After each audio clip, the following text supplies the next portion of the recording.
Hello world. Welcome to Hack Monkey. He's Alex. He's Scott. And today we're going to be taking a look at the updated FLSun QQ-S Delta 3D printer.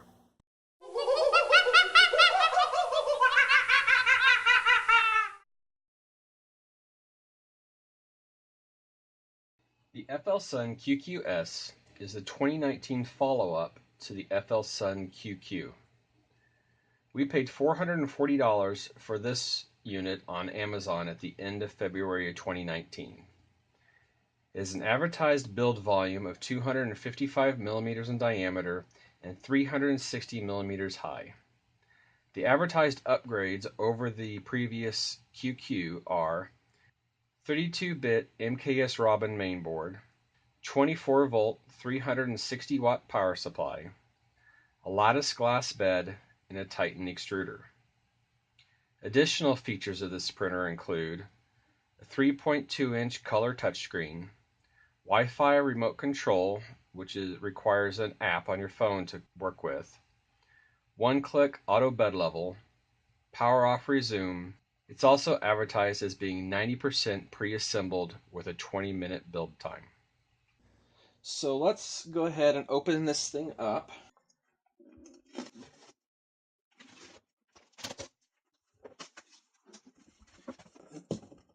Some lovely packaging. Yeah, got a nice big hunk of foam there. That's good. Whatever that is.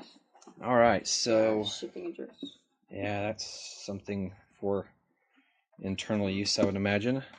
So let's see here. We got Mysterious board. Big board of some sort here.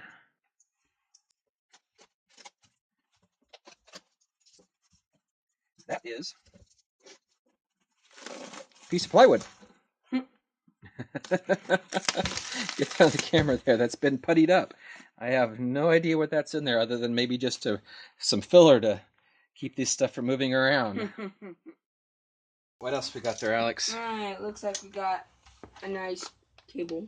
Yeah, we got some USB cables over here. We got what's ever stuck in here?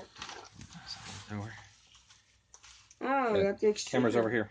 Got the extruder mechanism. Alright, so there's that Titan extruder.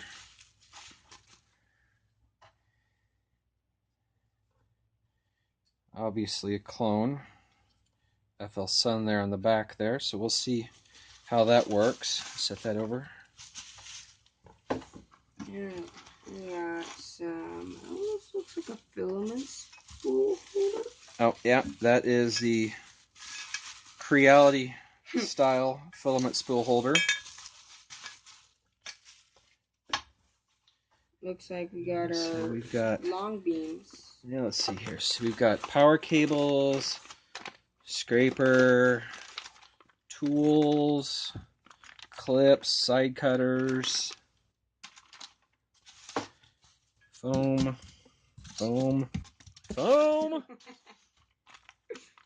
rubber gloves, the extruder block.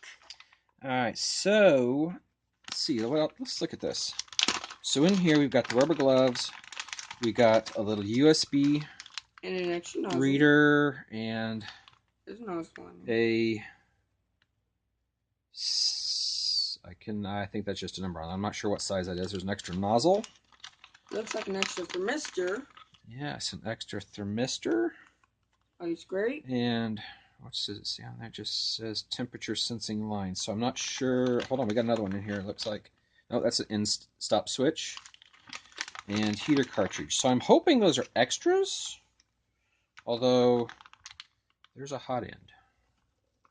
We may have a little bit more assembly than they told us about. So yeah, pop those in there. Get those out of the way there. This might be important. All right, so good. Here's an instruction manual.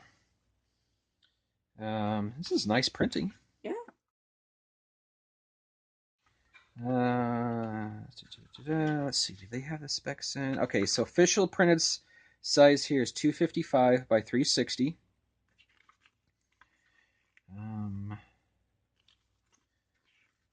220. Assembly instructions. Well, at least nice pictures. They're not terribly huge. But I mean, they're better than Creality's. Well, we'll see. Auto leveling. All right, so let's keep moving here and see what else we got in here. More fun we get out of here. All right, so We got the all important. all right, hold on here. So let's see. We've got more fun we get out of here. this. Okay, so this is one of the things I was reading about being pre-assembled. We've got our effector, our belts, our rods, and the cable already kind of put together. So then we've got USB cable over here, and okay, hold on. This is the top of the printer, I'm assuming. All right, so here is the way that this printer is supposed to do its auto bed leveling. You're supposed to plug this in, lay it on the heat bed, plug it into USB, and then it takes points off of here. Once it's level, you pull it out. So we got to be very careful with that. Set that to the side. So got a few more pieces of paper in here. If you encounter problems, you need to format the SD card. Thank you for shopping. Conductive fabric. Okay. Is there something in here? Looks like there is.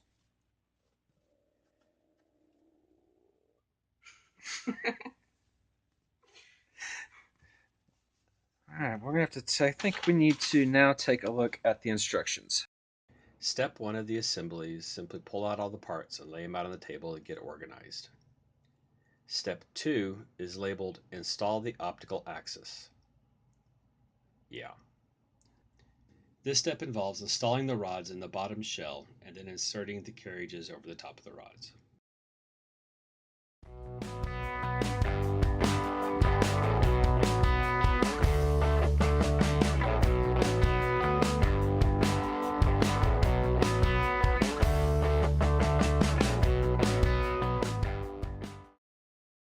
Step 3 is to install the top shell.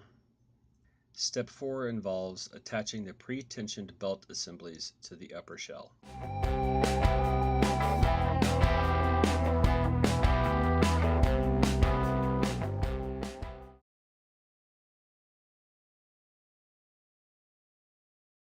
Step 5 is to tighten the screws on the optical vertical axes. And step 6 is to connect the end-stop switches to the base unit.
Step 7 and 8 are real beauties. Step 7 is connection of the bus section. It is done by connecting the airline. I don't make this stuff up. After the airline is connected, the extruder motor is connected. However, on our unit, the extruder motor wasn't even mounted. So we had to find some screws to install it. The picture shows 4 screws. Our bracket only had 2. I'm guessing these are leftover instructions from the original QQ.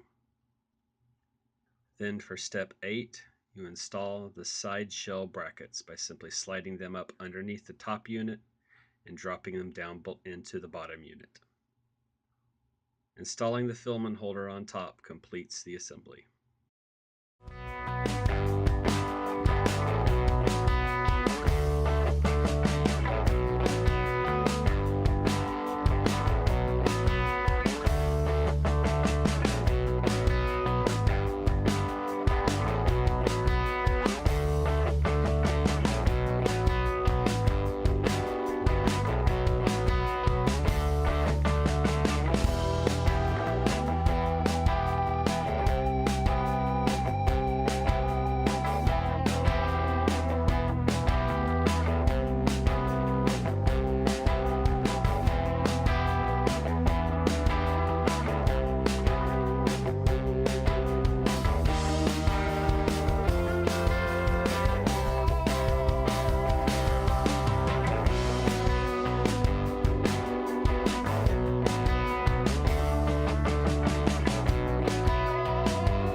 Alright, now that we're together, let's take a look at this thing.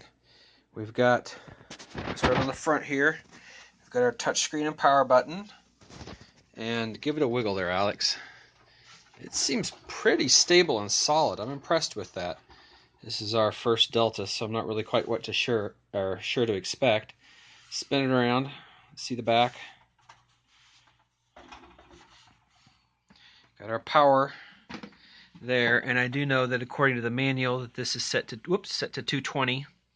So we're going to have to pop the bottom of this thing and set it to 110.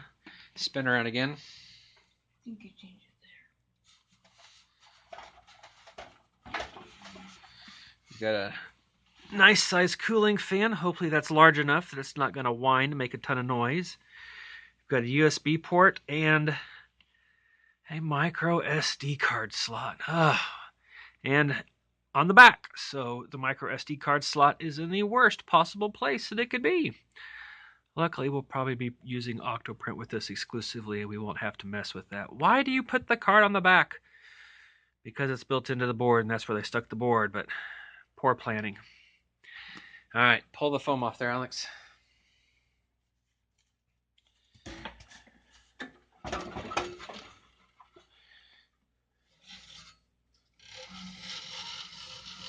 See what it says here. So we've got suggested temperatures, remove before we use, distance and nozzle, before leveling, clamp on the level. That's the interesting part about how this thing levels. It has a special pad that goes on there that it does its leveling with. So now we're going to flip this thing over, flip that power over to 110 and see what the inside of this thing looks like. So if you're ordering this from North America, you're going to have to flip this thing upside down and pull out these 8 screws to get to the power supply.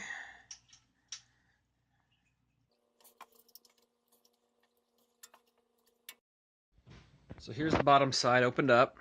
We can take a look in here. There's our upside down, but you can see the Maker Base MKS Robin board. And Wi-Fi modules on there. Got a little heat sink there, that's nice. Looks like they actually put proper plugs on, or ends on here to go into these set screws. And there's a couple more inputs in here. I'll have to do a little bit more research on this board to see what kind of options we might have available to us. Our steppers down here have got a little 3D printed shroud over the bottom of them. And I noticed that the mounts up in the top up there, where those rods attached, they were 3D printed. And then this fan, that's a really beefy fan. So hopefully that thing is thick enough that it can really push some air pressure and not have to be so loud. So here's where we need to make our change. Swap over from 220 or 230 to 115 as it's labeled. Yeah. 115. All right. Now we'll put it back together and power it on. Here's a couple closer looks at some of those internals.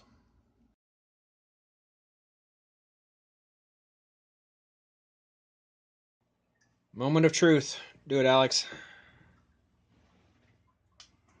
No blue smoke, no blue smoke, no blue smoke, no blue smoke. Yay, no blue smoke. So now we're going to do the leveling process. So we need to pull that piece of paper off. And it uses this special mat. So you got to pull that paper off. Oh, it's tacky. Yeah. And then slide it in there. And then the USB cord plugs into the USB port on the back. Oh, we got a little bit of. What? Don't worry about it. Yeah, fan's a little noisy back there.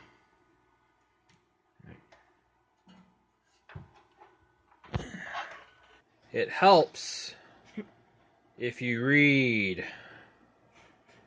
face up. So we had this on upside down. The black side that we had up actually goes down, and this crazy sticky side faces up. And once we get that right, we go to auto level.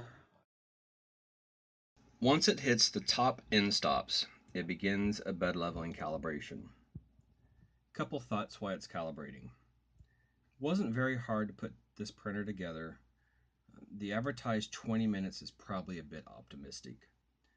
There were some flaws in the assembly instructions, some of them comical, some of them a little questionable. I do have some concerns about this bed leveling process. The documentation was poor and this plate system feels really clunky.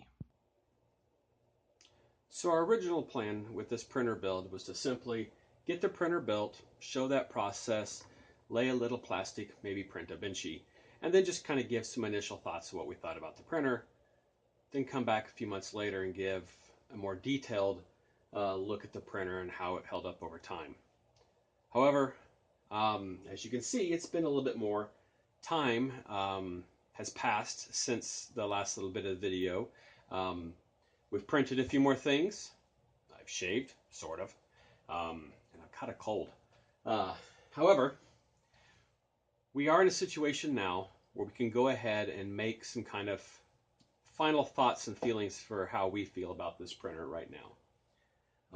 Largely that's based on the fact that we've decided to go ahead and return this printer after 3 weeks.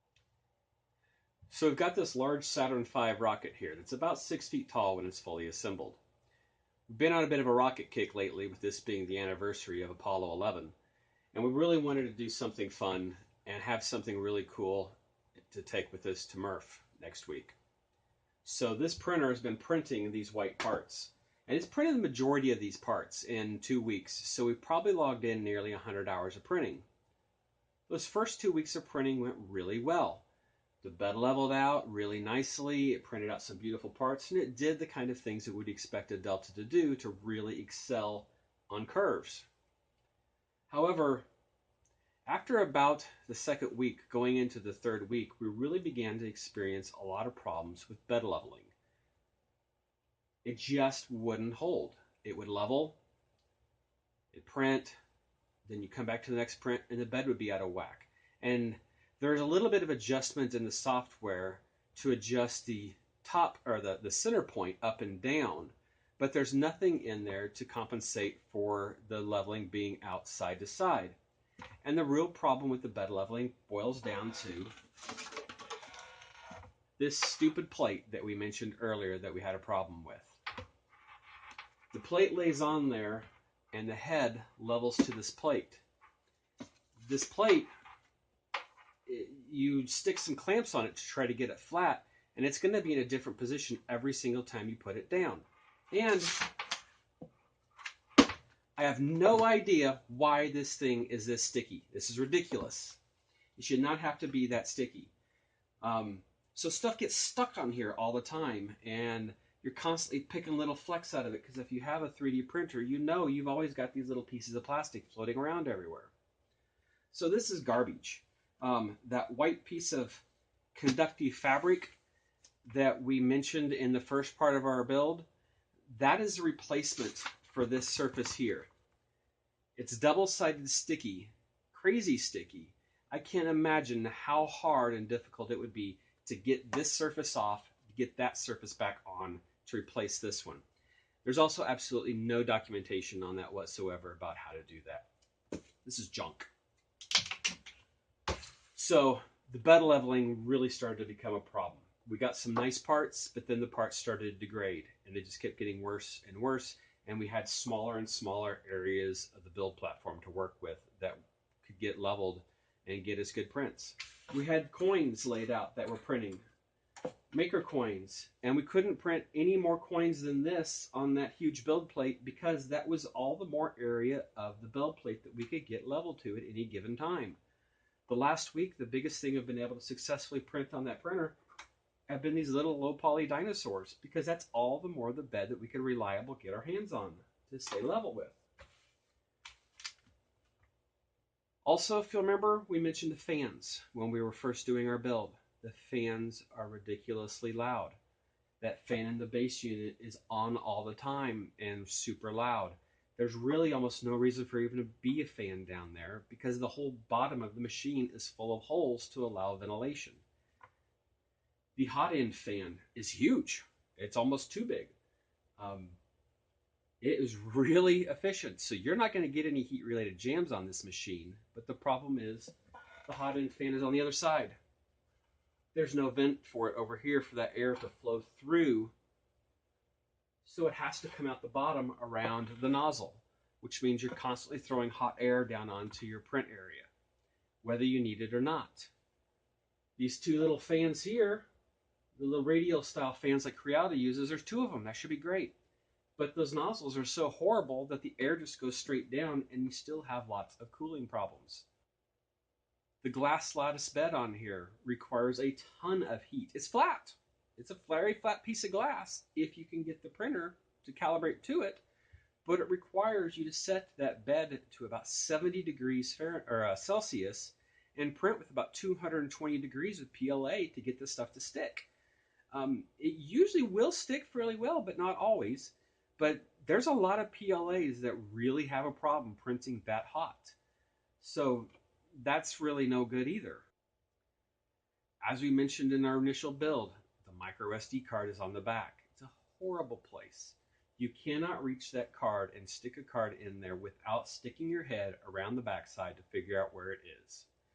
We were able to work around that by adding one of these little extension cables for about $8 off of Amazon, so we could use a real SD card, which really helped out a lot. We really had hoped to be able to use Octoprint with this machine, but the problem we ran into with Octoprint is Octoprint operated just fine, but the MKS Robin board in here would constantly lose communication with Octoprint, and our prints would fail. You'd pause a print, it'd lose communication with Octoprint, and the print would fail. So it just was not a reliable machine to be able to use with Octoprint. And that really is a pain because we really like to use Octoprint and use Octoprint all the time. Another real kicker for me, and I will admit, I'm a big Prusa fan. I love Prusa machines. They're built very well, but I also really love the company and they stand behind it. There is really no support from FLSun for this machine. And I kind of knew that going into this. But there's very little documentation about it on their website. There are 2 different versions of the firmware that have been released for this machine since the initial build of it. The only way to get those are off of a Dropbox posted by FLSun on Facebook to a community support area.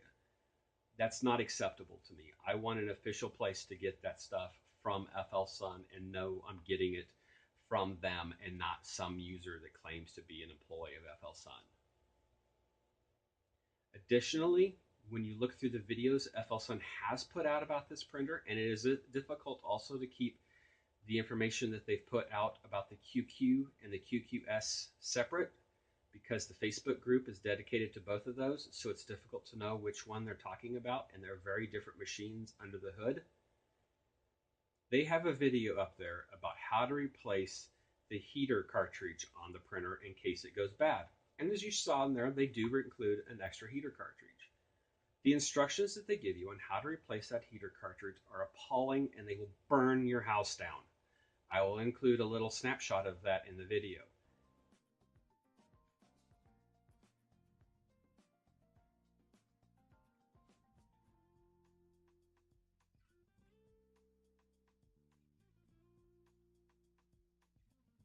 That is absolutely 100% unacceptable. No company should ever tell a user to do that kind of wiring on a printer.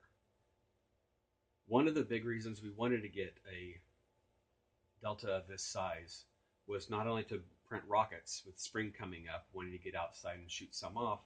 Another thing is, both my kids play the violin, and we had printed this Hoviolin version 3, which is 3 separate parts on the chamber on our Prusa.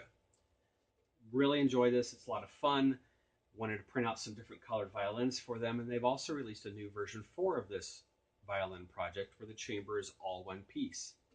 A delta like this should be perfect for printing out a project like that. The test that we tried to do, I'm not sure if this is going to show up here, so I'll include some close-ups of it. And this was in the last week that we tried to do this after we kind of got our rocket out of the way. The sides are not bonding. You can watch the effector going down the sides, and this should have been just a beautiful round and round print. Shaking all over the place. We've got massive inconsistencies over here. I tried this several times after having lots of difficulty of trying to get the first layer to lay down. Finally getting something to get going. Now this is because of the support material, but these sides, this is ridiculous. There's no reason this printer should suffer so much trying to print this. And we really would like to print some of these violins and donate them to the kids' schools to help support the arts in those schools, because so many schools are having those programs cut. We'd really like to see those continue. So we really would like to print a lot of violins and give out. So to wrap it up, this printer started out really strong, and we were really happy with it for that first 2 weeks. That third week, it just fought with it and could not figure out what was going on. Got in, did some more research online. It appears to be that, in the Facebook group, the QQ from last year is considered to be a really strong printer, even though the technology in it might be a little bit older. I don't believe it's a 32-bit board. I think it actually uses an MKS Gen L. But the QQ-S, the general consensus seems to be that some of the things that sounded like positives were really negatives, with them cutting corners. And it really shows up with this printer. It's really kind of a disappointment. So we have just a couple days left in our window to return it to Amazon, and it is going back. If you've made it this far in our video, thank you. I have no idea why you stuck around this long. As I mentioned in the beginning of the video, we're just a couple monkeys hacking this stuff together, or we're learning as we go. Really appreciate you sticking around, making it this far in the video. If you have any experience with this printer, we'd love to hear about it. Maybe there's something we missed. Maybe you've had a similar experience. Maybe you could recommend another Big Delta that we'd love to try out. We're really excited to try out some big printers and make some big projects. We're going to Murph next week, the end of March 2019. If you're going to be at Murph, find us. We shouldn't be too hard to find. We'll be around. We're going to have a lot of maker coins that we're going to give out that have hack monkeys on them. We've got about over 100 of these things, and we'd be happy to give them out, make some new friends, and talk to you at Murph.